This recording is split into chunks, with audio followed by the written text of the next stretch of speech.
Hello, everyone. Welcome back to the Launch and Learn series. We're doing a series every week where we talk about a topic that might be of interest of you around 12 o'clock, which is lunchtime. This week is going to be Stages of Change.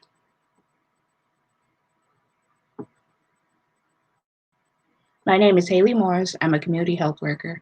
For those of you that don't know, a community health worker is someone who bridges the gap between the medical field and the community by spreading awareness, promoting health, and advocating for others.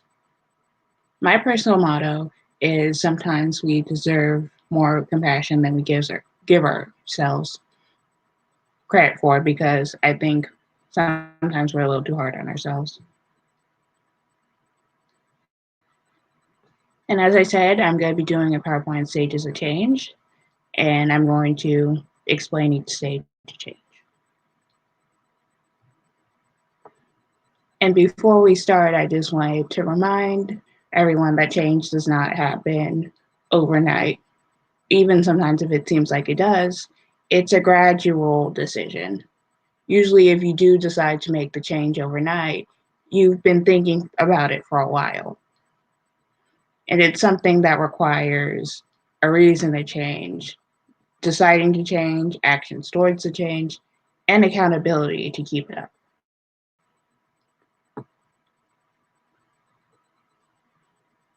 And speaking of change, most people have made a New Year's resolution at least one time in their life. And you probably heard that 80% of New Year's resolutions fail. And actually, people wonder why that is, and they wonder if it's impossible for them to change and if they should even bother making one.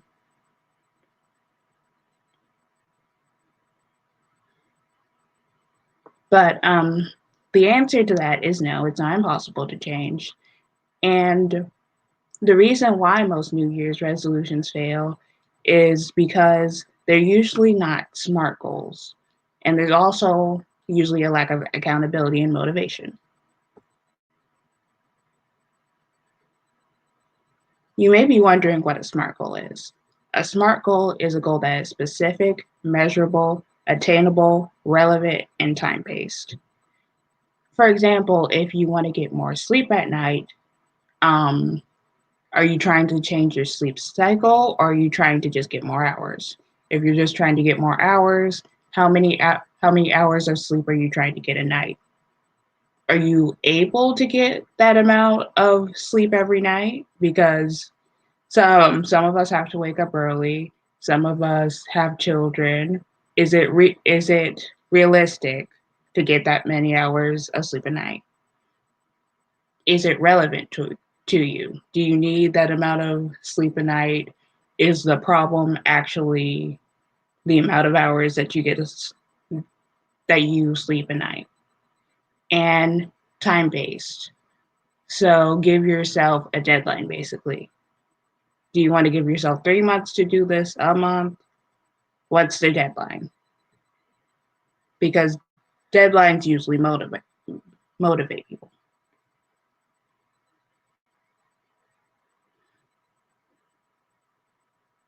The stages of change are pre-contemplation, contemplation, preparation, action, maintenance/relapse.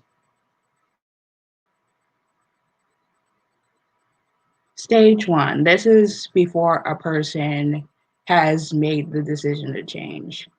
They may not realize that they actually need to change or that their behavior is maladaptive.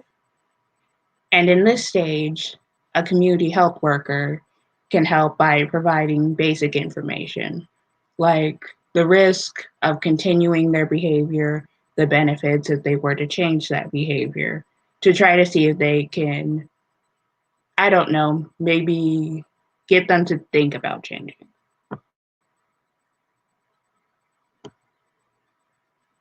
Stage two is contemplation. This person has been considering changing in the near future. They may be aware of the risk and the benefits, but they just haven't been able to, maybe they haven't found the motivation to lock in the decision to change. And a community health worker can help by reminding the benefits of changing and encouraging them. The main the main goal here is going to be to get them to choose to change.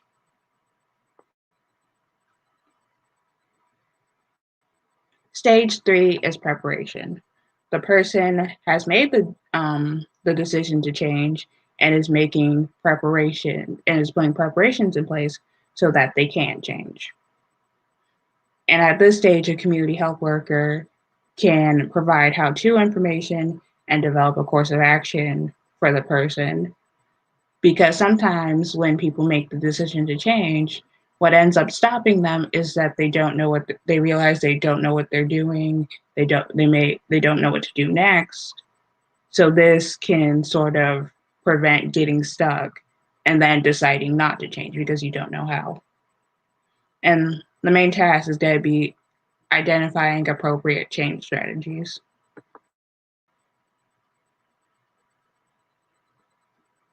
Stage 4 is action. And this stage, the person is taking the planned course of action to change.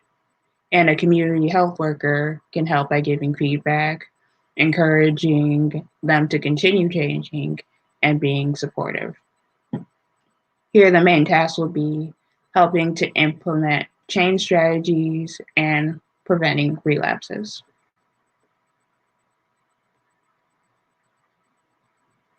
And the last stage is maintenance and relapse. And this stage, the person has started changing and is continuing to change. They see the value in changing and believe that the benefits outweigh the cost. However, relapse is possible. A community health worker can help by reminding the person of the benefits and keep encouraging them to continue. If relapse does occur, the community health worker should remind the person of their progress and develop strategies to prevent relapse in the future. And it's good to remember that it's normal for people to go back and forth between the maintenance and relapse when changing, and so with work with them with what stage they're in, because somebody can be doing really good and then they can relapse and they may feel really guilty about that and say, oh, this is just proof, I can't do this, I can't change. But a community health worker could step in and say, what caused you to relapse? And after identifying the cause, they can put a strategy in there to prevent the relapse, and then that person can continue to change instead of giving up and feeling guilty that their progression to change wasn't linear or perfect.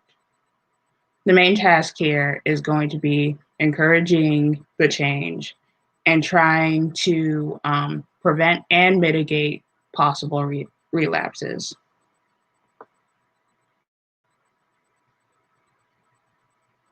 Just to sum everything up, change does not happen overnight. It's a process, it's a journey. The stages of change are pre-contemplation, contemplation, maintenance, preparation, maintenance less relapse, and also relapse is normal.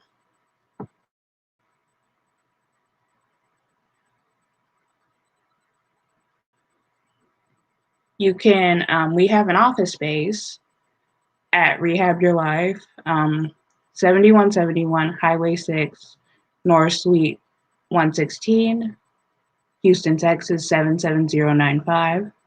You can contact us at 281-849-1307. We have a website, www.rehabyourlife.org. And you can email us at rehabyourlife2@gmail.com.